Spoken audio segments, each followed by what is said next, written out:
قربانی کا گوشت کتنے دن تک استعمال کر سکتے ہیں، قربانی کا گوشت کتنے عرصے تک کھا سکتے ہیں. کچھ لوگ کہتے ہیں قربانی کا گوشت محرم الحرام سے پہلے ختم ہو جانا چاہیے. قربانی کا گوشت 3 حصوں میں تقسیم کرنا لازم ہے. قربانی کے گوشت کو 3 حصوں میں یعنی اپنے علاوہ رشتہ داروں اور غریبوں میں تقسیم کرنا لازم ہے، یا سارا گوشت خود بھی رکھ سکتے ہیں.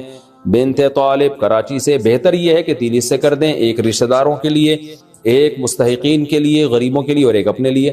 کوئی لازمی نہیں ہے. آج کل تو جتنے رشتہ دار ہیں اکثر قربانی کر رہے ہوتے ہیں، تو اگر رشتہ داروں کا حصہ نہ بھی رکھا تو 1/3 آپ غریبوں کے لیے نکال دیں تو بھی ٹھیک ہے. اور اگر کوئی خود غریب ہے اور بچوں کو گوشت پورے سال زیادہ مقدار میں کھانے میں نہیں ملتا، تو پھر اس کے لیے افضل یہ کہ پورا گوشت خود رکھے وہ، کیونکہ اپنے بچوں کا حق دوسروں سے بہرحال زیادہ ہے. بعض غریب گھرانے ہوتے ہیں پورے سال گوشت نہیں ملتا ان کو بچوں کو کھانے کے لیے، بچے خوش ہوتے ہیں ابو گائے لائے ہیں بکرا لائے ہیں، اب تو گوشت خوب دبا کے پھوڑیں گے ہم، تو ابا نے اٹھا کے صدقہ کر دیا، تو بچوں کا بڑا اس میں نقصان ہوتا ہے. تو شریعت یہ کہتی ہے کہ پہلے اپنے بچے بعد میں دوسروں کے بچے. تو اس لیے اگر کوئی غریب ہے اور خاندان بڑا ہے اس کا، تو اس کو چاہیے کہ وہ سارا گوشت خود ہی رکھ لے. حرام مغز کھانے کا حکم کیا؟ حرام مغز مکروہ ہے جبکہ اس کا شمار 7 ممنوع اجزاء میں نہیں ہوتا. فائز صاحب جدہ سے. حرام مغز بیچارے کا نام حرام پڑ گیا، وہ ہے حرام نہیں.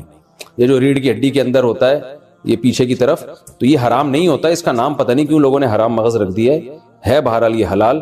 تو اور حرام مغز کھانے والوں کو، جو حرام مغز کو حرام کہتے ہیں، جب آپ ان کو سمجھاؤ کہ یہ حرام نہیں ہے تو وہ مغز کھانے لگتے ہیں، یعنی ہمارا مغز کھانے لگتے ہیں. تو ہم کہتے ہیں یار یہ ایک حلال مغز کو حرام کہنے کا نتیجہ ہے جس کی وجہ سے تم ہمارا حلال مغز کھا رہے ہو.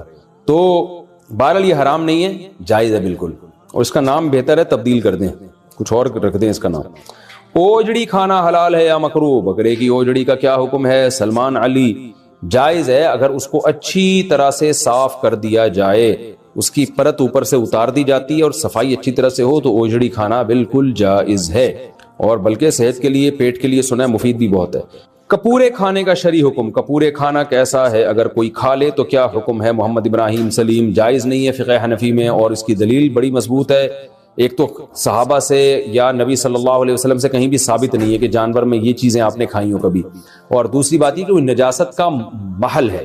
اوجڑی میں بھی نجاست جمع ہوتی ہے لیکن اس کے اوپر ایک پرت ہوتی ہے اور وہ نجاست سرایت نہیں کرتی، جبکہ جو خصیتین ہیں ان میں تو نجاست اچھی طرح سرایت کر جاتی ہے. یہ متولد بھی ہوتی ہے یہیں سے، بنتی بھی یہیں سے نجاست، اس لیے اس کا کھانا جائز نہیں ہے. باقی کسی کا اختلاف ہو، امام شافعی کے فقہ کو کوئی فالو کرتا ہے تو وہ بھی مجتہد تھے، ان کی رائے میں جائز ہے. تو پھر ایسے اختلافی مسائل میں ایک دوسرے پہ شدت نہیں کرنی چاہیے.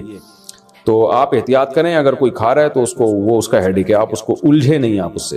اچھا بھائی، قربانی کا گوشت کتنے دن تک استعمال کر سکتے ہیں؟ قربانی کا گوشت کتنے عرصے تک کھا سکتے ہیں؟ کچھ لوگ کہتے ہیں قربانی کا گوشت محرم الحرام سے پہلے ختم ہو جانا چاہیے. کیا یہ صحیح ہے عاقب شادو بھائی سے؟ نہیں، جب تک چاہے کھائیں آپ، اگلے سال قربانی تک بھی چلا سکتے ہیں اگر آپ کے پاس فریزر ہے یا گوشت اسٹور کرنے کا انتظام ہے. باقی یہ کہ اگر اللہ نے مال دیا ہے تو کھائیں اور کھلا کے ختم کریں، غریب ہیں تو اسٹور کر لیں، تو مالدار ہیں تو ایک کھا لیں اور جتنا کھا سکتے ہیں اور کھلا بھی دیں، جلدی جلدی کر لیں. تو باقی جائز ہے کہ جب تک چاہیں آپ استعمال کریں. اکثر میں اس پہ ایک چٹکلا بھی سناتا ہوں نا. ایک آدمی نے خواب دیکھا کہ اس کا بکرا جو ہے وہ جنت میں گھوم رہا ہے، جو اس نے ذبح کیا تھا، لیکن ٹانگ نہیں ہے اس کی. تو اس نے پوچھا فرشتوں سے خواب میں کہ بھائی یہ میرا بکرا پورا یہاں آ گیا، ابھی تک یہ ٹانگ کیوں نہیں؟ اس نے کہا وہ ابھی تک تیرے فریج میں پڑی ہوئی ہے اس لیے. تو خیر ایک چٹکلا ہے، لیکن یہ کہ اللہ نے پیسہ دیا ہے، مال دیا ہے، تو کھا لیں جلدی جلدی اس کو. غریب ہیں تو پھر بھی اسٹور کر لیں. قربانی کا گوشت جہاں سے آیا کیا وہاں لوٹانا ضروری ہے؟ کیا قربانی کا گوشت جہاں سے آئے وہاں دینا ضروری ہے جیسے کہ عام رواج ہے؟ محمد حذیفہ گل کراچی سے. نہیں جی، بالکل غلط ہے. اور یہ رواج اگر ہے تو رواج بھی ختم کریں. یہ تو نہیں کہ جس نے گوشت بھیجا تو آپ بھی گوشت دیں، تو بالکل غلط ہو گیا. تو فائدہ کیا ہوا اس کا گوشت بھیجنے کا؟ قربانی کی کھال کا کیا کریں، کس کو دیں؟ قربانی کے بعد چمڑے کے مصارف کیا ہیں؟ رحیم الدین متحدہ عرب امارات سے. دیکھیں، جس نے قربانی کی ہے وہ جانور کا چمڑا خود بھی استعمال کر سکتا ہے، بیچ نہیں سکتا. بیچا تو قیمت صدقہ کرنی پڑے گی، لیکن ویسے استعمال کر سکتا ہے. اسے کھال کو دباغت دے دے، نمک لگا کے رکھ لے، اس کی اسمیل ختم ہو جاتی ہے، سوکھ جاتی ہے، اس کی جائے نماز بنا لے، کچھ بھی بنا لے، یادگار کے طور پہ رکھ لے. لیدر تو بڑی ایک قیمتی چیز ہے، بہت ساری چیزیں بن سکتی ہیں اس سے.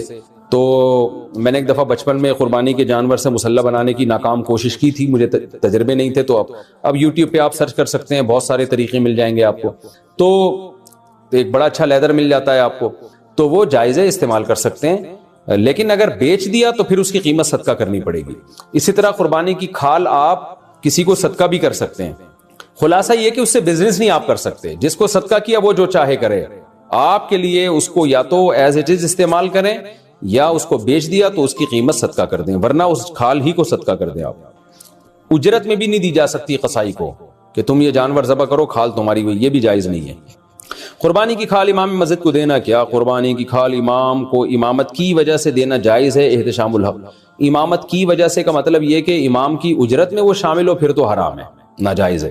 لیکن اگر امام کی اجرت کا حصہ نہیں ہے بلکہ امام غریب ہے اور غریب اور مستحق سمجھ کے اس کو دیا جا رہا ہے تو کسی کی بھی غریب کو دی جا سکتی ہے, تو امام بھی اگر غریب ہے تو اس کو بھی دی جا سکتی ہے. قربانی کی کھال گھر میں استعمال کرنا, کیا قربانی کی کھال اپنے کسی ذاتی استعمال میں لا سکتے ہیں؟ کوئی چیز بنوا کر گھر میں استعمال کر سکتے ہیں. حذیفہ ندیم کراچی سے, جی بالکل کر سکتے ہیں, تو کوئی حرج نہیں ہے, بالکل جائز ہے. لیکن بیچ دیا تو قیمت صدقہ کرنی پڑے گی. جانور کے ساتھ حرام اجزاء, جانور کی جو 7 حرام چیزیں ہوتی ہیں ان میں غدود بھی ہے. یہ غدود کیا چیز ہوتی ہے وضاحت کر دیں. نور الامین حقانی, جانور کے جو چند اعضاء حرام ہیں وہ اس لیے حرام ہے کہ قرآن نے خبیث چیزوں کو حرام قرار دیا ہے. جگہ جگہ قرآن میں آتا ہے. تو کچھ جگہ تو ایسی ہیں جانور کی جہاں ہر وقت گندگی کا وہ یوں سمجھیں کہ مقر ہیں, جیسے خصیتین ہیں یا شرمگاہ ہے, یہ سب ہر وقت گندگی سے آلودہ رہتے ہیں. تو یہ بھی سلیم الطبع انسان کو یہ چیزیں کھاتے ہوئے گھن آتی ہے. تو اسی طرح غدود, غدود کا مطلب جانور کا کہیں بھی پھوڑا نکل آیا, بیماری کی وجہ سے پھوڑا نکل گیا, یا کوئی بھی جو رسولی جسے کہتے ہیں نا, تو اب کیا آپ نے جانور ذبح کرنے کے بعد وہ پھوڑے میں جو گوشت تھا وہ نکال کے کھا گئے, تو وہ بھی خبائث میں داخل ہے, گندگی میں داخل ہے. تو ہر خبیث چیز ناجائز ہے. تو اس لیے فقہ حنفی میں اس کو بھی ناجائز قرار دیا گیا قرآن کی اس آیت کی وجہ سے. تو پھوڑے ووڑے نکل آتے ہیں نا جانوروں کے, رسولی نکل آتی ہے, تو وہ جو غدود ہوتے ہیں جو یعنی گوشت سڑ جاتا ہے وہاں پہ ایک طرح کا, وہ بیماری کی وجہ سے ہوتا ہے وہ. تو اس لیے جانور جب ذبح کریں تو اس کی جو پھوڑا پھنسی کوئی ہو تو اس جگہ کو کاٹ کے پھینک دیں, آپ وہ استعمال نہ کریں. ظہر کی نماز کب تک ادا کہلائے گی؟ اگر کوئی شخص گاڑی میں سویا ہو, گاڑی میں ہو یا کسی اور مجبوری کی وجہ سے ظہر کی نماز عصر کی نماز سے 10 منٹ پہلے پڑھے تو کیا نماز ادا شمار ہوگی؟ اور اگر اہل حدیث حضرات کی اذان ہو گئی ہو تو کیا اس کے بعد بھی وہ نماز پڑھ سکتا ہے؟ ہدایت خان. دیکھیں اہل حدیث حضرات کے ہاں جو عصر کا وقت ہے نا, حنفیہ کے ہاں بھی عصر کا وقت اس میں شروع ہو جاتا ہے. افضل یہ ہے کہ وہ تاخیر کریں, جس میں حنفیہ جو نماز پڑھتے ہیں جب سورج کافی ڈھل چکا ہوتا ہے. اس پہ بہت سارے دلائل ہیں کہ امام حنیفہ کے نزدیک جو عصر کا وقت ہے بہتر وقت ہے, وہ بہت زیادہ اس پہ دلائل ہیں. میں ایک دفعہ پہلے کلپ ریکارڈ بھی کروا چکا ہوں, کبھی موقع ملا تو دوبارہ کرواؤں گا. خیر ابھی اختلافی مسئلے کا موقع نہیں ہے, لیکن ٹائم اس وقت بھی شروع ہو جاتا ہے جس وقت پہ اہل حدیث حضرات عصر کی نماز پڑھتے ہیں. تو اس لیے احتیاط اسی میں ہے کہ ظہر کو اس سے پہلے پڑھ لیا جائے. تو اگر ظہر کسی نے اس سے 10 منٹ پہلے پڑھ لیا تو وہ ادا ہی کہلائے گی, قضا نہیں کہلائے گی. اور اگر کسی نے اہل حدیث کے وقت میں عصر پڑھ لی تو عام حالات میں ایسا کرنا بہتر نہیں ہے, افضل نہیں ہے, خلاف سنت ہے ہماری رائے میں. لیکن اگر پڑھ لی تو اثر ہو جائے گی. البتہ سفر میں ہو آپ یا کوئی مشکل میں ہو تو پھر ضرورت کے وقت اس وقت بھی نماز بلا کراہت درست ہے, کوئی حرج نہیں ہے اس میں. تکبیرات تشریق کس پر واجب ہے؟ تکبیرات تشریق کس پر واجب ہے, اس کے پڑھنے کا کیا طریقہ ہے, نیز کتنے دن یہ پڑھی جاتی ہے؟ حسین وزیر. دیکھیں راجح قول کے مطابق تکبیرات تشریق گاؤں میں رہنے والوں پر بھی واجب, شہر میں رہنے والوں پر بھی واجب, اور مرد پر بھی عورت پر بھی, ہر عاقل بالغ پر واجب ہے. مرد اونچی آواز سے پڑھیں گے اور خواتین آہستہ آواز سے پڑھیں گی, اور جماعت سے نماز پڑھیں یا انفرادی نماز پڑھیں, ہر صورت میں واجب ہے. تو تکبیرات تشریق کیا ہے؟ اللہ اکبر لا الہ الا اللہ واللہ اکبر وللہ الحمد. یہ ایک دفعہ پڑھی جائے گی تکبیر. تو مرد اونچی آواز سے پڑھیں اور خواتین آہستہ آواز سے. اور خواتین یاداشت کے طور پر اپنی جائے نماز کے قریب کوئی پرچی ورچی رکھ لیں, کیونکہ خواتین بھول جاتی ہیں. مردوں میں تو یہ ہوتا ہے کسی ایک نے بھی اونچی آواز سے پڑھی سب کو یاد آ جاتا ہے, لیکن خواتین کے لیے چونکہ آہستہ آواز سے تو ان کو یاد دلانے والا کوئی نہیں ہوتا, تو گناہ ملتا ہے. یہ تکبیرات پڑھنا واجب ہیں. باقی یہ کہ کب سے واجب ہیں تو 9 ذی الحجہ کی فجر یعنی بقرعید سے ایک دن پہلے فجر کی نماز سے یہ شروع ہوں گی, اور پھر 13 ذی الحجہ یعنی بقرعید کے 3 دن اور اس کے علاوہ ایک اور دن, اس میں عصر کی جو نماز ہوگی وہ آخری تکبیر اس میں کہی جائے گی, مغرب میں نہیں کہی جائے گی. تو 13 ذی الحجہ کی عصر تک 9 ذی الحجہ کی فجر سے شروع کی جائے گی. تو یہ تکبیرات تشریق ہیں۔ تکبیرات تشریق صرف قربانی کرنے والوں کے لیے ہے۔ بقرعید کی تکبیریں کن لوگوں کو پڑھنی چاہیے؟ قربانی کرنے والوں کو یا ہر ایک کو؟ اور یہ تکبیرات کتنے دن تک پڑھنی چاہیے؟ حسین وزیر، یہ میں نے آپ کو اس سوال کا جواب اس سے پہلے والے سوال میں ڈیٹیل سے دے دیا ہے۔ جو قربانی کر رہے ہیں وہ بھی، جو نہیں کر رہے وہ بھی، سب پر لازم ہے۔ تنہا نماز پڑھنے والا تکبیرات تشریق پڑھے گا اگر 10، 11، 12 ذی الحجہ کو کسی نے فرض نماز امام کے ساتھ نہیں پڑھی لیکن وقت کے اندر اندر ہی تنہا نماز ادا کر لی تو کیا وہ تکبیرات تشریق پڑھ سکتا ہے؟ شمیم الحسن انڈیا سے، جی اس پر بھی واجب ہے، پڑھے گا۔ اور یہ 10، 11، 12 نہیں، 9، 10، 11، 12، 13 ان دنوں میں واجب ہوتی ہے۔ ایام والی عورت کیا تکبیرات تشریق پڑھ سکتی ہے؟ کیا عید الاضحیٰ کے دنوں میں ایام والی عورت تکبیرات تشریق پڑھ سکتی ہے؟ ابو عمار سعودی عرب سے۔ دیکھیں تکبیرات تشریق یہ فرض نماز کے ساتھ خاص ہیں، فرض نماز کے فوراً بعد پڑھی جاتی ہے۔ جب ایام میں جو عورت ہے اس پہ نماز ہی نہیں ہے تو تکبیرات تشریق کہاں سے ہو گئی؟ تو ویسے وہ اللہ کا ذکر کرنے کے طور پہ تکبیرات تشریق پڑھتی رہے سارا دن، وہ تو بہت اچھی بات ہے، سارا دن ذکر کرے گی، ان دنوں میں ذکر کا ثواب بہت زیادہ ہے۔ تو عورت پہ صرف تلاوت اور نماز پہ پابندی ہوتی ہے ایام حیض میں، اس کے علاوہ تو ہر قسم کی عبادت عورت کر سکتی ہے، روزہ، نماز اور تلاوت نہیں کر سکتی، باقی درود شریف، استغفار، تکبیرات یہ ساری عبادتیں جائز ہیں اور بلکہ باعث ثواب ہے۔ تکبیرات تشریق پڑھنا بھول جائیں تو کب پڑھیں گے؟ اگر تکبیرات تشریق پڑھنا بھول گیا 1 گھنٹے بعد یاد آ جائے تو اس وقت کہنا صحیح ہے یا نہیں؟ سیف اللہ کوئٹہ سے۔ نہیں بھائی، یہ نماز کے فوراً بعد پڑھی جائے گی، اگر درمیان میں فاصلہ آ گیا، کوئی کام مشغول ہو گئے آپ، تو پھر یہ تکبیرات ختم۔ قضا نماز کے بعد تکبیرات تشریق پڑھنے کا حکم۔ عید کے دنوں میں قضا نماز کے بعد تکبیر تشریق پڑھنے کا کیا حکم ہے؟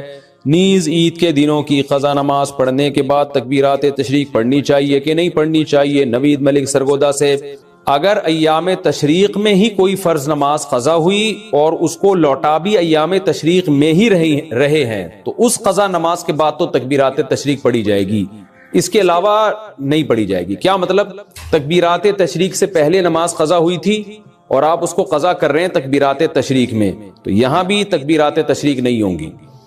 نماز قضا ہوئی تکبیرات تشریق میں، لوٹا رہے ہیں تکبیرات تشریق گزرنے کے بعد، تو بھی تکبیر واجب نہیں ہے، بلکہ سنت ہی نہیں ہے، بلکہ اگر کوئی سنت سمجھ کے کرتا ہے تو بدعت ہے۔ اس سال تکبیرات تشریق میں آپ کی نماز قضا ہوئی، آپ اگلے سال ایام تشریق میں، اس سال ایام تشریق میں آپ کی نماز قضا ہوئی، آپ اگلے سال ایام تشریق میں نماز قضا لوٹا رہے ہیں تو بھی تکبیرات تشریق نہیں ہے۔ تو صرف ایک صورت میں ہے قضا نمازوں میں کہ اسی سال کے ایام تشریق کی قضا نماز اسی سال کے ایام تشریق میں لوٹائیں گے تو اس کے بعد تکبیر پڑھیں گے، ادروائز نہیں پڑھیں گے۔ گائے مر جائے تو دفن کریں یا ویسے ہی پھینک دیں؟ بھینس یا گائے یا اس کا بچہ فوت ہو جائے، یعنی قربانی کے جانور کی بات ہی ہو رہی ہے، ظاہر ہے تو اس کو دفن کرنا چاہیے یا ایسے ہی پھینک دینا چاہیے؟ حامد میر سکھر سے۔ ایسے ہی پھینکیں گے، بدبو ہوگی، اسمیل ہوگی، سارے گلی محلے کے کوے، کتے، چوہے، بقرعید آپ کی ہوگی، منائیں گے وہ، اور پھر وہ بہت گندگی ہوتی ہے اس سے۔ تو بہتر یہی ہے کہ بھائی یا تو اس کو دفن کر دیں یا اس کو بہت دور لے جا کے آبادی سے کہیں ٹھکانے لگا دیں تاکہ آبادی میں گندگی نہ ہو۔ لوگ کہہ سکتے ہیں کتوں کو کھانا کھلائے، تو دیکھو مردار چیز جانور کو کھلانا بھی جائز نہیں ہے، چاہے کتے ہو چاہے کوے ہو۔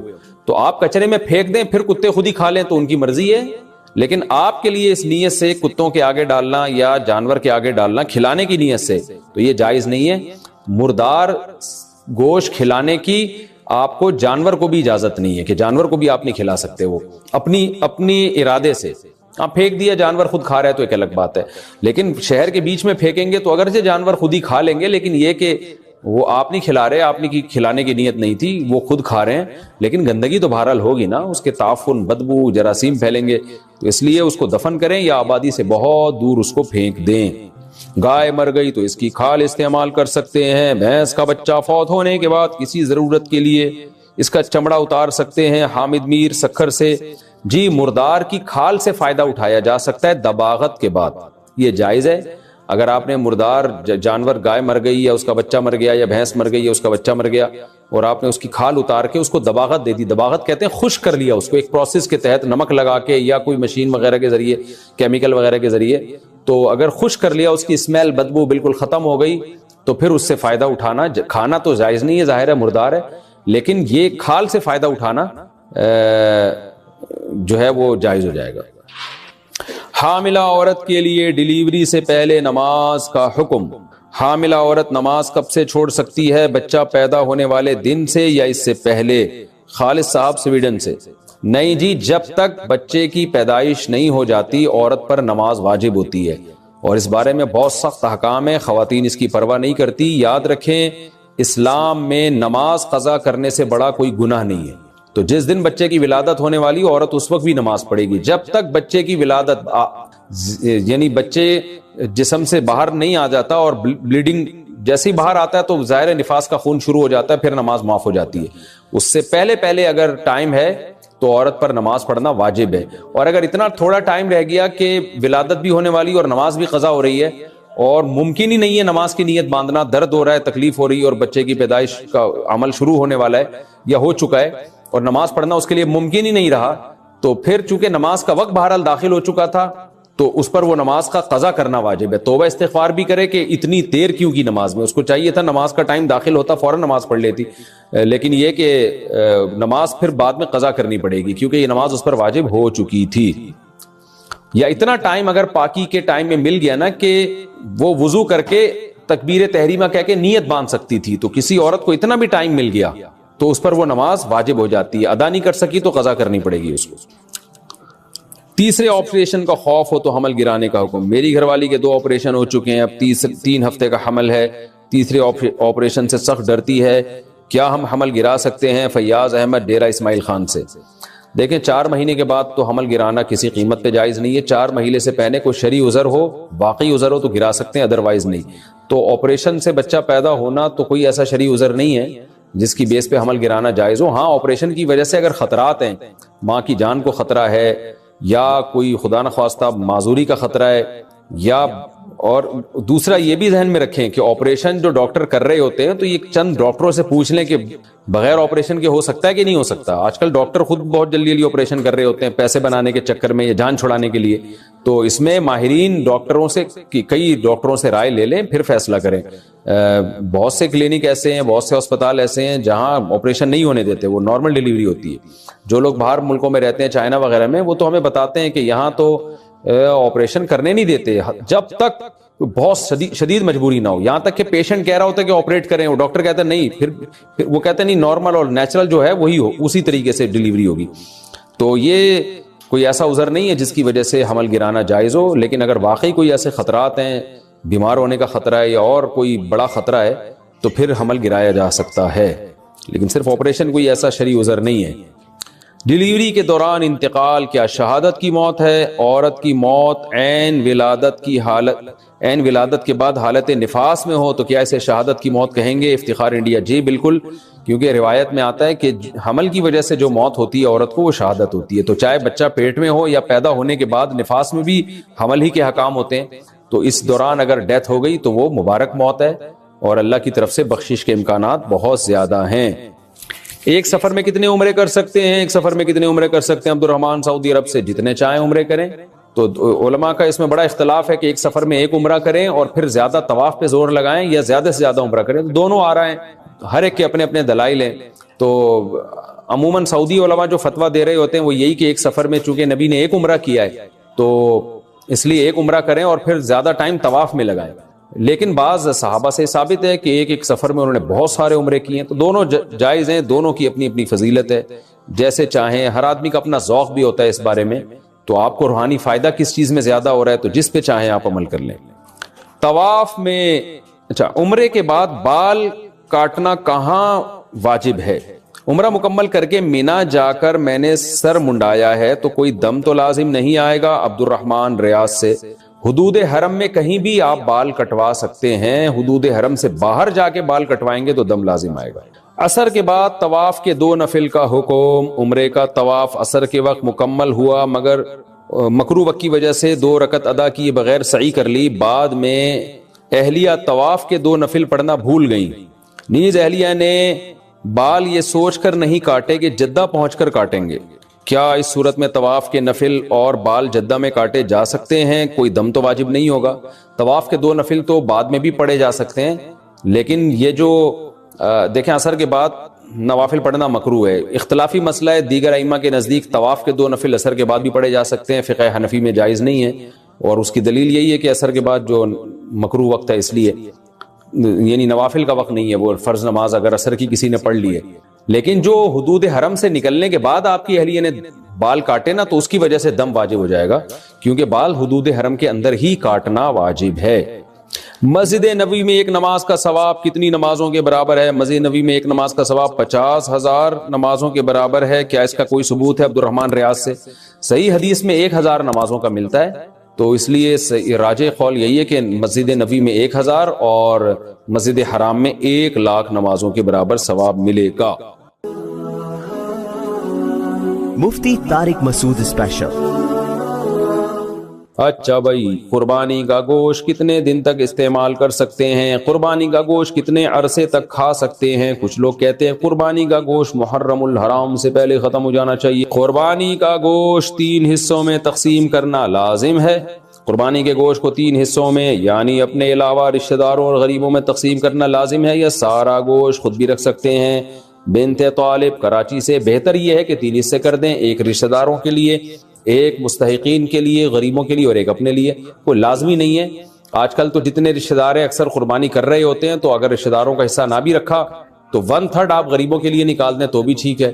اور اگر کوئی خود غریب ہے اور بچوں کو گوشت پورے سال زیادہ مقدار میں کھانے میں نہیں ملتا، تو پھر اس کے لیے افضل یہ کہ پورا گوشت خود رکھے گا، کیونکہ اپنے بچوں کا حق دوسروں سے بہرحال زیادہ ہے. بعض غریب گھرانے ہوتے ہیں پورے سال گوشت نہیں ملتا ان کو بچوں کو کھانے کے لیے، بچے خوش ہوتے ہیں ابو گائے لائے ہیں، بکرا لائے، اب تو گوشت خوب دبا کے پھوڑیں گے ہم، تو ابا نے اٹھا کے صدقہ کر دیا، تو بچوں کا بڑا اس میں نقصان ہوتا ہے.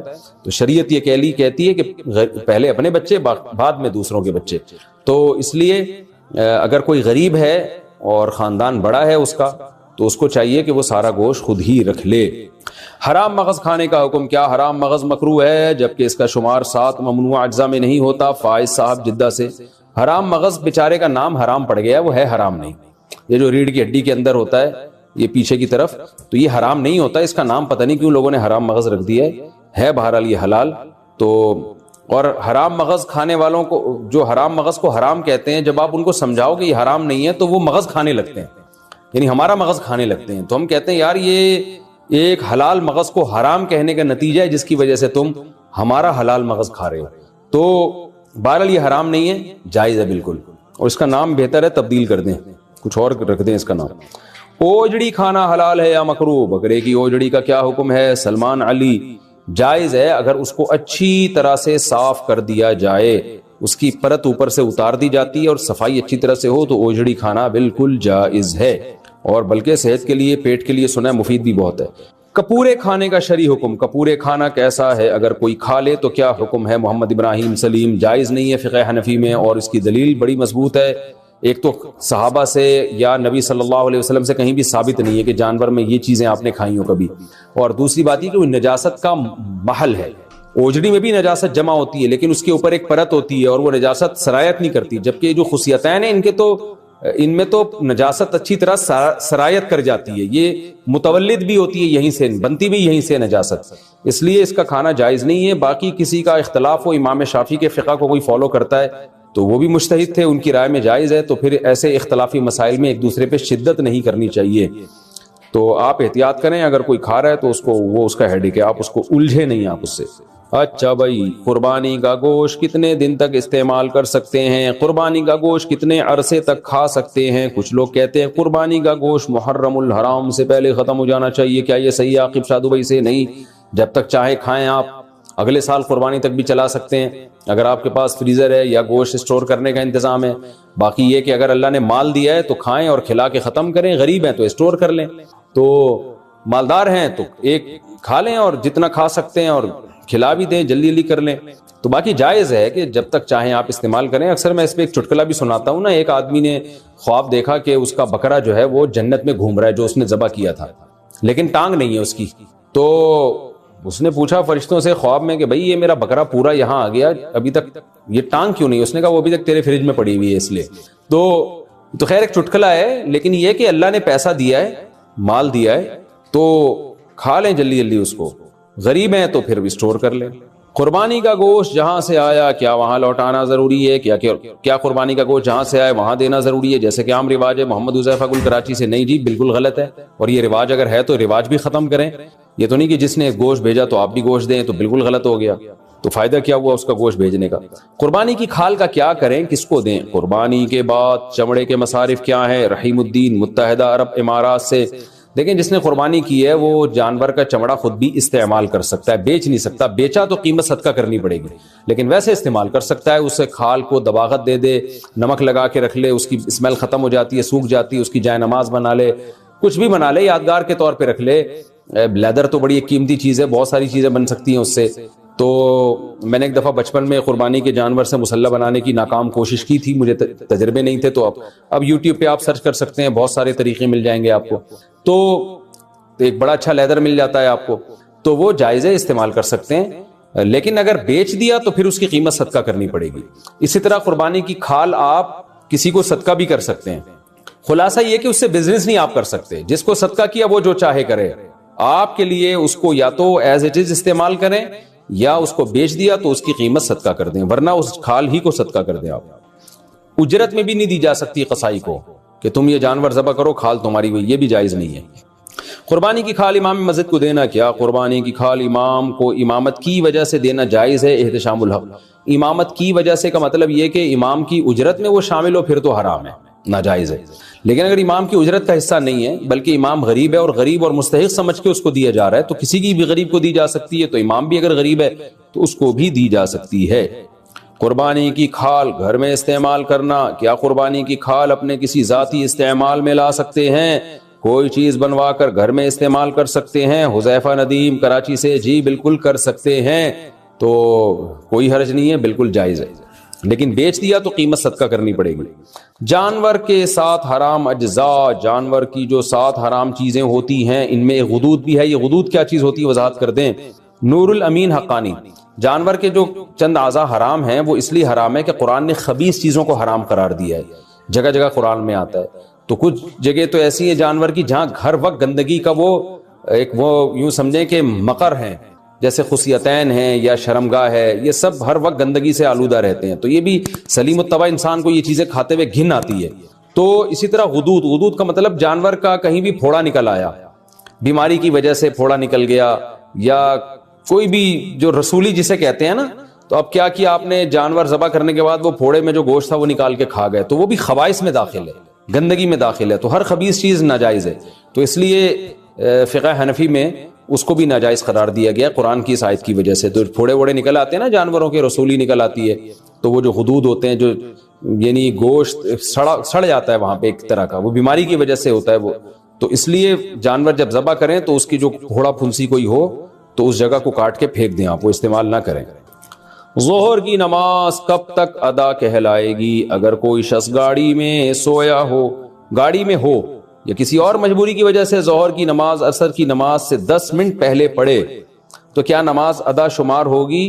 اور اگر اہل حدیث حضرات کی اذان ہو گئی ہو تو کیا اس کے بعد بھی وہ نماز پڑھ سکتا ہے؟ ہدایت خان، دیکھیں اہل حدیث حضرات کے ہاں جو عصر کا وقت ہے نا، حنفیہ کے ہاں بھی عصر کا وقت اس میں شروع ہو جاتا ہے، افضل یہ ہے کہ وہ تاخیر کریں، جس میں حنفیہ جو نماز پڑھتے ہیں جب سورج کافی ڈھل چکا ہوتا ہے۔ اس پہ بہت سارے دلائل ہیں کہ امام حنیفہ کے نزدیک جو عصر کا وقت ہے بہتر وقت ہے، وہ بہت زیادہ اس پہ دلائل ہیں۔ میں ایک دفعہ پہلے کلپ ریکارڈ بھی کروا چکا ہوں، کبھی موقع ملا تو دوبارہ کرواؤں گا۔ خیر ابھی اختلافی مسئلے کا موقع نہیں ہے، لیکن ٹائم اس وقت بھی شروع ہو جاتا ہے جس وقت پہ اہل حدیث حضرات عصر کی نماز پڑھتے ہیں، تو اس لیے احتیاط اسی میں ہے کہ ظہر کو اس سے پہلے پڑھ لیا جائے۔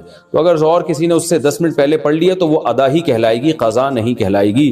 اور اگر کسی نے اہل حدیث کے وقت میں عصر پڑھ لی تو عام حالات میں ایسا کرنا بہتر نہیں ہے، افضل نہیں ہے، خلاف سنت ہے ہماری رائے میں، لیکن اگر پڑھ لی تو اثر ہو جائے گی۔ البتہ سفر میں ہو آپ یا کوئی مشکل میں ہو تو پھر ضرورت کے وقت اس وقت بھی نماز بلا کراہت درست ہے، کوئی حرج نہیں ہے اس میں۔ تکبیرات تشریق کس پر واجب ہے؟ تکبیرات تشریق کس پر واجب ہے؟ اس کے پڑھنے کا کیا طریقہ ہے؟ نیز کتنے دن یہ پڑھی جاتی ہے؟ حسین وزیر، دیکھیں راجح قول کے مطابق تکبیرات تشریق گاؤں میں رہنے والوں پر بھی واجب، شہر میں رہنے والوں پر بھی واجب، اور مرد پر بھی عورت پر بھی ہر عاقل بالغ پر واجب ہے. مرد اونچی آواز سے پڑھیں گے اور خواتین آہستہ آواز سے پڑھیں گی, اور جماعت سے نماز پڑھیں یا انفرادی نماز پڑھیں ہر صورت میں واجب ہے.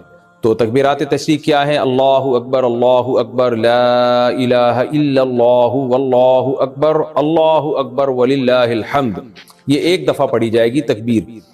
تو مرد اونچی آواز سے پڑھیں اور خواتین آہستہ آواز سے. اور خواتین یاداشت کے طور پر اپنی جائے نماز کے قریب کوئی پرچی ورچی رکھ لیں, کیونکہ خواتین بھول جاتی ہیں. مردوں میں تو یہ ہوتا ہے کسی ایک نے بھی اونچی آواز سے پڑھی سب کو یاد آ جاتا ہے, لیکن خواتین کے لیے چونکہ آہستہ آواز سے تو ان کو یاد دلانے والا کوئی نہیں ہوتا, تو گناہ ملتا ہے. یہ تکبیرات پڑھنا واجب ہیں. باقی یہ کہ کب سے واجب ہیں, تو 9 ذی الحجہ کی فجر یعنی بقرعید سے ایک دن پہلے فجر کی نماز سے یہ شروع ہوں گی, اور پھر 13 ذی الحجہ یعنی بقرعید کے 3 دن اور اس کے علاوہ ایک اور دن, اس میں عصر کی جو نماز ہوگی وہ آخری تکبیر اس میں کہی جائے گی, مغرب میں نہیں کہی جائے گی. تو 13 ذی الحجہ کی عصر تک 9 ذی الحجہ کی فجر سے شروع کی جائے گی. تو یہ تکبیرات تشریق ہیں. تکبیرات تشریق صرف قربانی کرنے والوں کے لیے ہے. بقرعید کی تکبیریں کن لوگوں کو پڑھنی چاہیے؟ قربانی کرنے والوں کو یا ہر ایک کو. اور یہ تکبیرات کتنے دن تک پڑھنی چاہیے؟ حسین وزیر, یہ میں نے آپ کو اس سوال کا جواب اس سے پہلے والے سوال میں ڈیٹیل سے دے دیا ہے. جو قربانی کر رہے ہیں وہ بھی, جو نہیں کر رہے وہ بھی, سب پر لازم ہے.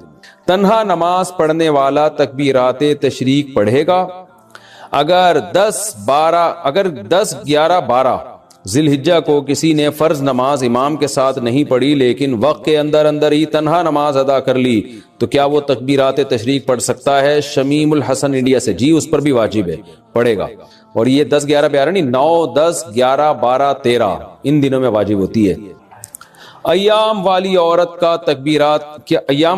کیا تکبیرات تشریق پڑھ سکتی ہے؟ کیا عید الاضحیٰ کے دنوں میں ایام والی عورت تکبیرات تشریق پڑھ سکتی ہے؟ ابو عمار سعودی عرب سے. دیکھیں تکبیرات تشریق یہ فرض نماز کے ساتھ خاص ہیں, فرض نماز کے فوراً بعد پڑھی جاتی ہے. جب ایام میں جو عورت ہے اس پہ نماز ہی نہیں ہے تو تکبیرات تشریق کہاں سے ہو گئی؟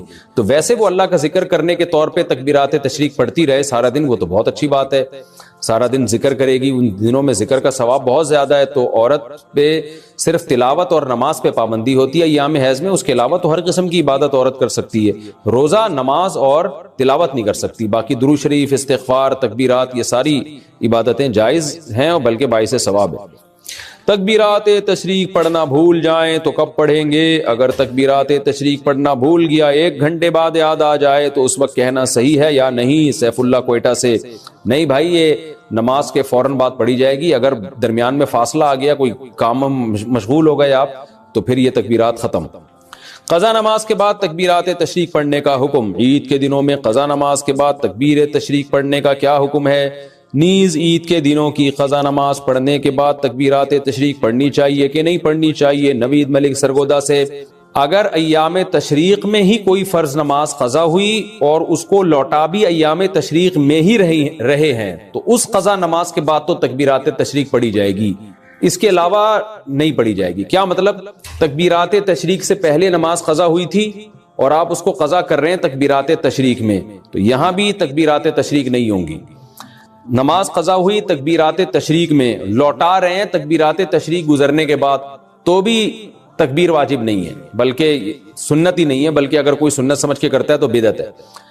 اس سال تکبیرات تشریق میں آپ کی نماز قضا ہوئی, آپ اگلے سال ایام تشریق میں, اس سال ایام تشریق میں آپ کی نماز قضا ہوئی, آپ اگلے سال ایام تشریق میں نماز قضا لوٹا رہے ہیں تو بھی تکبیرات تشریق نہیں ہے. تو صرف ایک صورت میں ہے قضا نمازوں میں کہ اسی سال کے ایام تشریق کی قضا نماز اسی سال کے ایام تشریق میں لوٹائیں گے تو اس کے بعد تکبیر پڑھیں گے, ادروائز نہیں پڑھیں گے. گائے مر جائے تو دفن کریں یا ویسے ہی پھینک دیں؟ بھینس یا گائے یا اس کا بچہ فوت ہو جائے, یعنی قربانی کے جانور کی بات ہی ہو رہی ہے, ظاہر ہے تو اس کو دفن کرنا چاہیے یا ایسے ہی پھینک دینا چاہیے؟ حامد میر سکھر سے. ایسے ہی پھینکیں گے, بدبو ہوگی, اسمیل ہوگی, سارے گلی محلے کے کوے, کتے, چوہے, بقرعید آپ کی ہوگی, منائیں گے وہ, اور پھر وہ بہت گندگی ہوتی ہے اس سے. تو بہتر یہی ہے کہ بھائی یا تو اس کو دفن کر دیں یا اس کو بہت دور لے جا کے آبادی سے کہیں ٹھکانے لگا دیں تاکہ آبادی میں گندگی نہ ہو. لوگ کہہ سکتے ہیں کتوں کو کھانا کھلائے, تو دیکھو مردار چیز جانور کو کھلانا بھی جائز نہیں ہے, چاہے کتے ہو چاہے کوے ہو. تو آپ کچرے میں پھینک دیں پھر کتے خود ہی کھا لیں تو ان کی مرضی ہے، لیکن آپ کے لیے اس نیت سے کتوں کے آگے ڈالنا یا جانور کے آگے ڈالنا کھلانے کی نیت سے تو یہ جائز نہیں ہے۔ مردار گوشت کھلانے کی آپ کو جانور کو بھی اجازت نہیں ہے کہ جانور کو بھی آپ نہیں کھلا سکتے، وہ اپنی ارادے سے آپ پھینک دیا، جانور خود کھا رہا ہے تو ایک الگ بات ہے، لیکن شہر کے بیچ میں پھینکیں گے تو اگرچہ جانور خود ہی کھا لیں گے، لیکن یہ کہ وہ آپ نہیں کھلا رہے، آپ نے کھلانے کی نیت نہیں تھی، وہ خود کھا رہے ہیں، لیکن گندگی تو بہرحال ہوگی نا، اس کے تعفن، بدبو، جراثیم پھیلیں گے، تو اس لیے اس کو دفن کریں یا آبادی سے بہت دور اس کو پھینک دیں۔ گائے مر گئی تو اس کی کھال استعمال کر سکتے ہیں، بھینس کا بچہ فوت ہونے کے بعد کسی ضرورت کے لیے اس کا چمڑا اتار سکتے ہیں۔ حامد میر سکھر سے، جی مردار کی کھال سے فائدہ اٹھایا جا سکتا ہے دباغت کے بعد، یہ جائز ہے۔ اگر آپ نے مردار جانور، گائے مر گئی یا اس کا بچہ مر گیا یا بھینس مر گئی یا اس کا بچہ مر گیا، اور آپ نے اس کی کھال اتار کے اس کو دباغت دے دی، دباغت کہتے ہیں خشک کر لیا اس کو ایک پروسیس کے تحت، نمک لگا کے یا کوئی مشین وغیرہ کے ذریعے، کیمیکل وغیرہ کے ذریعے، تو اگر خشک کر لیا، اس کی اسمیل، بدبو بالکل ختم ہو گئی، تو پھر اس سے فائدہ اٹھانا، کھانا تو جائز نہیں ہے، ظاہر ہے مردار ہے، لیکن یہ کھال سے فائدہ اٹھانا جو ہے وہ جائز ہو جائے گا۔ حاملہ عورت کے لیے ڈیلیوری سے پہلے نماز کا حکم۔ حاملہ عورت نماز کب سے چھوڑ سکتی ہے؟ بچہ پیدا ہونے والے دن سے یا اس سے پہلے؟ خالد صاحب سویڈن سے۔ نہیں جی، جب تک بچے کی پیدائش نہیں ہو جاتی عورت پر نماز واجب ہوتی ہے، اور اس بارے میں بہت سخت احکام ہے، خواتین اس کی پرواہ نہیں کرتی۔ یاد رکھیں اسلام میں نماز قضا کرنے سے بڑا کوئی گناہ نہیں ہے، تو جس دن بچے کی ولادت ہونے والی عورت اس وقت بھی نماز پڑھے گی، جب تک بچے کی ولادت یعنی بچے جسم سے باہر نہیں آ جاتا، اور بلیڈنگ جیسے ہی باہر آتا ہے تو ظاہر نفاس کا خون شروع ہو جاتا ہے، پھر نماز معاف ہو جاتی ہے۔ اس سے پہلے اگر ٹائم ہے تو عورت، بخاری کی اس حدیث میں آتا ہے کہ عبداللہ بن عباس کا جب یہ قول بیان کرتے ہیں حضرت سعید ابن جبیر، تو ان کو بعض تبع تابعین کہتے ہیں کہ جب ہم لوگوں سے یہ بیان کرتے ہیں نا کہ اس سے مراد خیر کثیر ہے، تو لوگ کہتے ہیں کہ نہیں، الکوثر سے مراد جنت کی ایک نہر ہے الکوثر۔ تو سعید ابن جبیر کہتے ہیں کہ جنت کی وہ نہر بھی تو خیر کثیر میں داخل ہے، حضور کو جو جنت کی نعمتیں ملیں گی وہ بھی کثرت کے ساتھ ملیں گی۔ تو یہ اس کی جو تفسیر ہے نا خیر کثیر والی، یہ سب سے آپٹیمل ہے، اس میں جو ہے وہ حوض کوثر بھی شامل ہے، جو صحیح مسلم میں حدیث ہے کہ نبی صلی اللہ علیہ وآلہ وسلم صحابہ میں بیٹھے تھے تو آپ کو اچانک ایک اونگ آئی، تھوڑی دیر بعد جب آپ کی آنکھ کھلی تو آپ مسکرا رہے تھے، اور پھر آپ نے کہا کہ ابھی اللہ تعالیٰ نے مجھ پہ یہ آیات نازل کی ہیں، بسم اللہ الرحمن الرحیم، یعنی آپ الاسلام نے بسم اللہ سے سٹارٹ کیا، انا اعطیناک الکوثر فصل لربک وانحر ان شانئک هو الابتر۔ اور پھر آپ نے فرمایا کہ جانتے ہو یہ الکوثر کیا ہے؟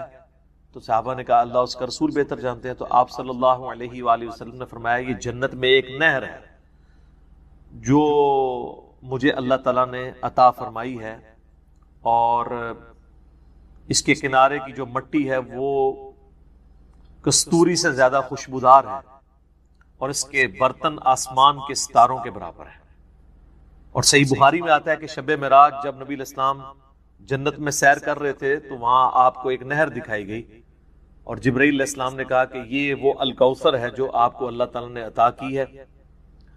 اور آپ صلی اللہ علیہ وآلہ وسلم کے الفاظ ہیں بخاری مسلم دونوں میں کہ اس کا جو مشروب ہے وہ دودھ سے زیادہ سفید، شہد سے زیادہ میٹھا، اور اس کی خوشبو کستوری کی خوشبو سے زیادہ ہے، اور جو کوئی ایک دفعہ میرے حوض کوثر سے وہ مشروب پی لے گا اسے کبھی بھی پیاس نہیں لگے گی۔ جنت میں جو انسان کھائے پیے گا نا وہ بھوک کی وجہ سے نہیں، ذہن میں رکھیے گا، بھوک ایک عیب ہے، پیشاب ایک عیب ہے، نیند ایک عیب ہے، اسی لیے یہ تینوں چیزیں جنت میں نہیں ہیں۔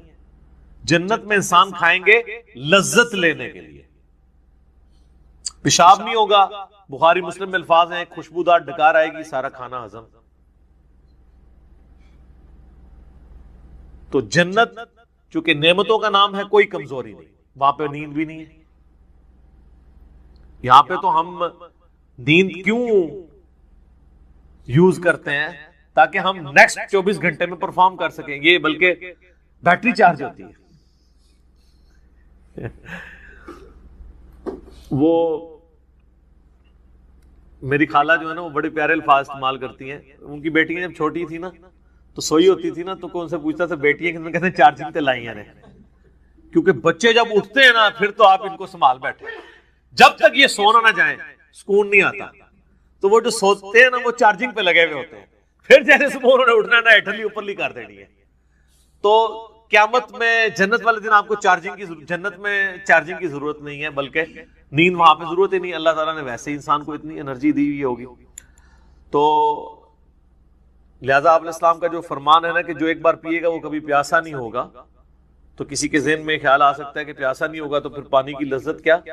وہ اللہ تعالیٰ نے جنت کی نعمتوں میں لذت ہی اتنی رکھی ہے کہ انسان لذت کی وجہ سے اس کو استعمال کرے گا. اور پھر انہی احادیث میں بخاری و مسلم کے موجود ہے کہ میرے حوض کوثر پہ پھر ایسے لوگ بھی لائے جائیں گے جن میں پہچانتا ہوں گا, اور جب میں انہیں مشروب پلانے لگوں گا تو میرے ان کے درمیان ایک آڑ قائم کر دی جائے گی. تو میں کہوں گا کہ یہ تو میرے صحابہ ہیں, اصحابی اصحابی. امتی والی روایتیں بھی ہیں بخاری مسلم میں, اصحابی والی بھی ہیں.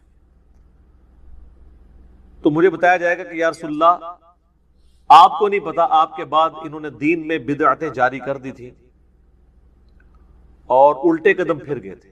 تو آپ صلی اللہ علیہ وآلہ وسلم فرماتے ہیں کہ پھر میں کہوں گا سحقا سحقا لمن غیر بعدی, ان پہ پھٹکار ہو, ان کو مجھ سے دور کر دو جنہوں نے میرے بعد میرے دین کو بدل دیا. یہ حدیث بخاری اور مسلم دونوں میں ہے, اور حوض کوثر والے چیپٹر میں امام مسلم اسے لے کے آئے ہیں, بخاری میں موجود ہے. اس حدیث پہ کامنٹس ہیں عبداللہ ابن ابی ملیکہ تابعی کے. وہ جب بھی حدیث بیان کیا کرتے تھے تو وہ کہا کرتے تھے اے اللہ ہم تجھ سے یہ دعا کرتے ہیں کہ تیرے نبی کی وفات کے بعد ان کے دل سے الٹے قدم نہ پھرے, آمین ثم آمین. تو اللہ تعالیٰ ہمیں حوض کوثر پہ آپ صلی اللہ علیہ وآلہ وسلم کے مبارک ہاتھوں سے مشروب نصیب فرمائے. یہ دعا انسان کو اپنے لیے کرنی چاہیے. ظاہر ہے کہ وہ اہل جنت ہوں گے. اور بخاری مسلم میں کہ اس کے جو برتن ہیں نا وہ برتن ہی آسمان کے ستاروں کے برابر اس کی تعداد ہے. پورا ایک نقشہ کھینچا گیا. آپ مشکات کی 30 جلد میں حوض کوثر اور شفاعت والا چیپٹر نکالیں تو آپ کو وہ ساری احادیث مل جائیں گی. ترمذی اور ابن ماجہ میں ایک وہ حدیث بھی بڑی مشہور ہے جو حضرت انس بن مالک کہتے ہیں کہ یا رسول اللہ کیا آپ میری شفاعت کریں گے؟ تو آپ فرمایا میں کروں گا. تو یا رسول اللہ قیامت والے دن میں آپ کو کہاں تلاش کروں؟ تو آپ علیہ السلام فرمایا میزان عمل پہ آ جانا جہاں میرے امتیوں کے نام مال تل رہے ہوں گے. یا رسول اللہ وہاں نہ پاؤں تو فرمایا حوض کوثر پہ آ جانا. عرض کی وہاں پہ بھی نہ پاؤں تو فرمایا پھر پولیس رات پہ آ جانا. کہا وہاں پہ بھی نہ پاؤں تو آپ فرمایا میں ان 3 جگہوں کے سوا کہیں اور نہیں ہوں گا. یا میں حوض کوثر پہ ہوں گا اپنے پیاسی امتیوں کو مشروب پلا رہا ہوں گا, یا پھر میزان عمل پہ ہوں گا شفاعت کے لیے, یا پھر میں پولیس رات پہ ہوں گا اپنے امتیوں کے لیے سلامتی کی دعا کرنے کے لیے. تو یہ 3 جگہیں ہیں جہاں پہ آپ صلی اللہ علیہ وآلہ وسلم کو قیامت والے دن تلاش کیا جا سکتا ہے انشاءاللہ تعالی. تو یہ حوض کوثر میں وہ خیر کثیر جو ہر طرح کی آپ کو عطا کی گئی وہ بھی شامل ہے, اور اسپیسیفکلی حوض کوثر جو ہے وہ بھی. حتیٰ کہ جو بخاری اور مسلم میں حدیث ہے آپ نے اپنی وفات سے 1 مہینے پہلے خطبہ دیا تھا غزوہ احد کے شہداء پر, جو آپ نے نماز جنازہ دوبارہ پڑھی تھی 8 سال بعد. اس میں الفاظ ہیں آپ نے فرمایا کہ میرا ممبر جو ہے وہ حوض کوثر پہ لگا ہوا ہے. یہ والے جو الفاظ ہیں یہ دوسری حدیث میں, کیونکہ وہاں پہ ممبر نہیں تھا. یہ الفاظ ہیں بخاری اور مسلم کی وہ حدیث کہ میرے گھر سے میرے ممبر سے میرے گھر تک جنت کے ٹکڑوں میں سے ایک ٹکڑا ہے ریاض الجنہ, اس میں الفاظ ہیں اور میرا ممبر جو ہے وہ حوض کوثر پہ لگا ہوا ہے. یعنی آپ علیہ السلام وہ دیکھ رہے تھے حوض کوثر کا منظر, ٹائم میں گزار کے آپ کو دکھایا گیا. وہ جو بخاری مسلم کی وہ والی حدیث ہے عقبہ بن عامر والی جو شہدائے احد پہ آپ نے 8 سال بعد جنازہ پڑھا اپنی وفات سے 1 مہینہ پہلے, اور عقبہ ابن عامر کے الفاظ ہیں یہ آخری دفعہ میں نے رسول اللہ کو ممبر پہ دیکھا, اس کے بعد میں نے آپ کو نہیں دیکھا.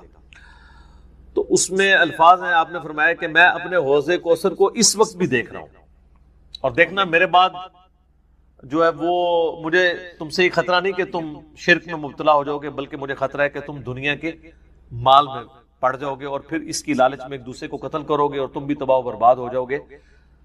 جس طرح اگلی قومیں تباہ و برباد ہو گئی.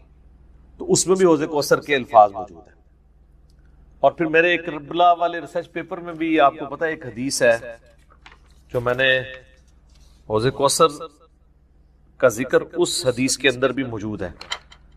جب وہ سنن ابی داؤد کی ایک حدیث ہے نا, وہ عبید اللہ ابن زیاد کے پاس ایک وہ آتا ہے, ہاں یہ ابو داؤد کے اندر 4749 ہے.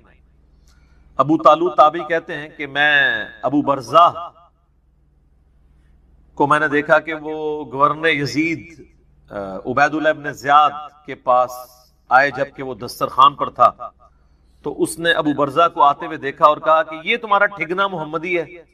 استغفر اللہ. ان کا قد چھوٹا تھا تو ان کا ہے گینڈا محمدی, یعنی محمدی اس نے اس لیے کہا کہ وہ حضور کا صحابی تھا.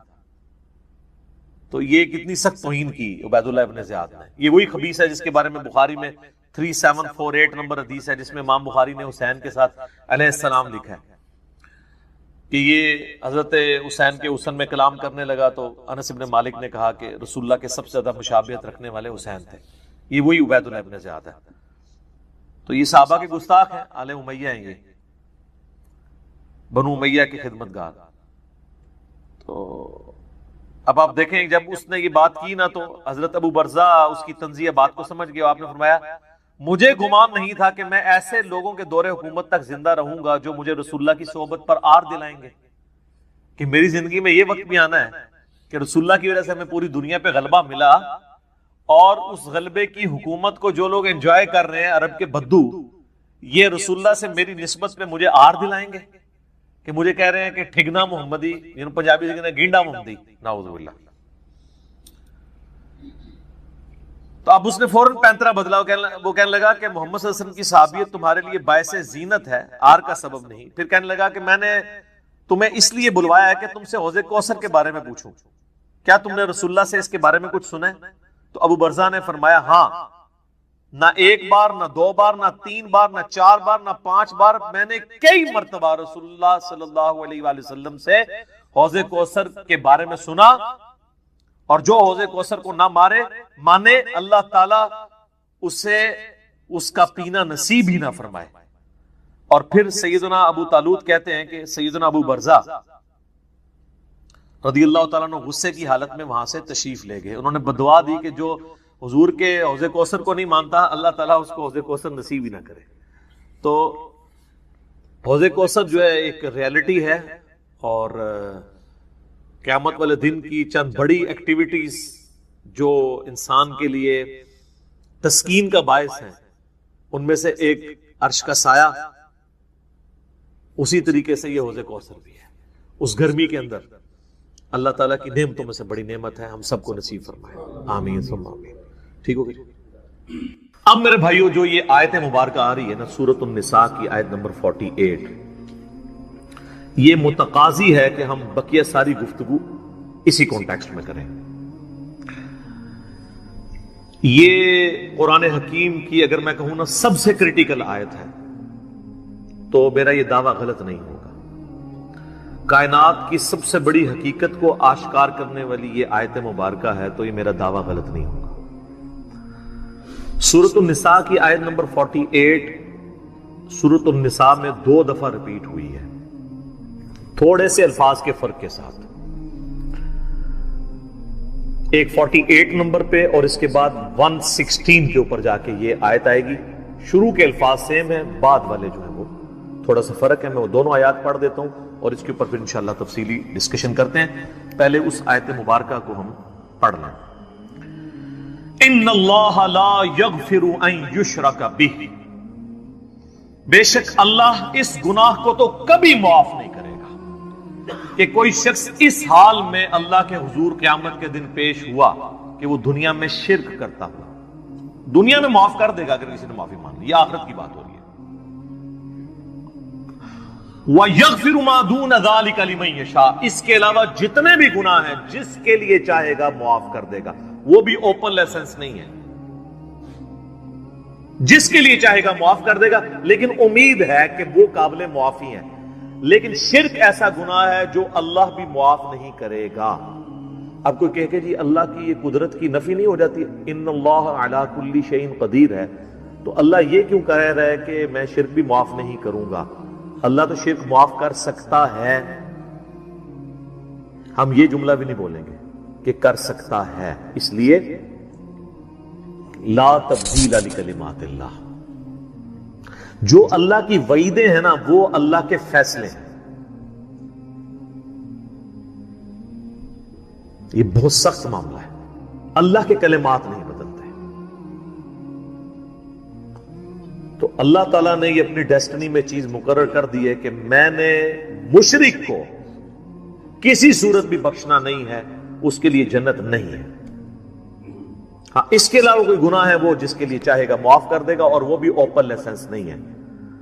اور اس میں آپ کو ایک گناہ کے حوالے سے بتا دوں، سنن نبی داؤد میں حدیث ہے، نبی صلی اللہ علیہ وآلہ وسلم نے فرمایا کہ 2 گناہ ایسے ہیں جو اللہ تعالیٰ کبھی معاف نہیں کرے گا، باقی ہر گناہ معاف کر دے گا، ایک شرک اور دوسرا کسی مؤمن کا قتل ناحق۔ یہ جو اس میں ایک اشارہ تھا نا کہ اس کے علاوہ ہر گناہ چاہے گا، جس کے لیے چاہے گا معاف کر دے گا، تو اس کا کیا مطلب ہے؟ جس کے لیے نہیں چاہے گا نہیں معاف کرے گا۔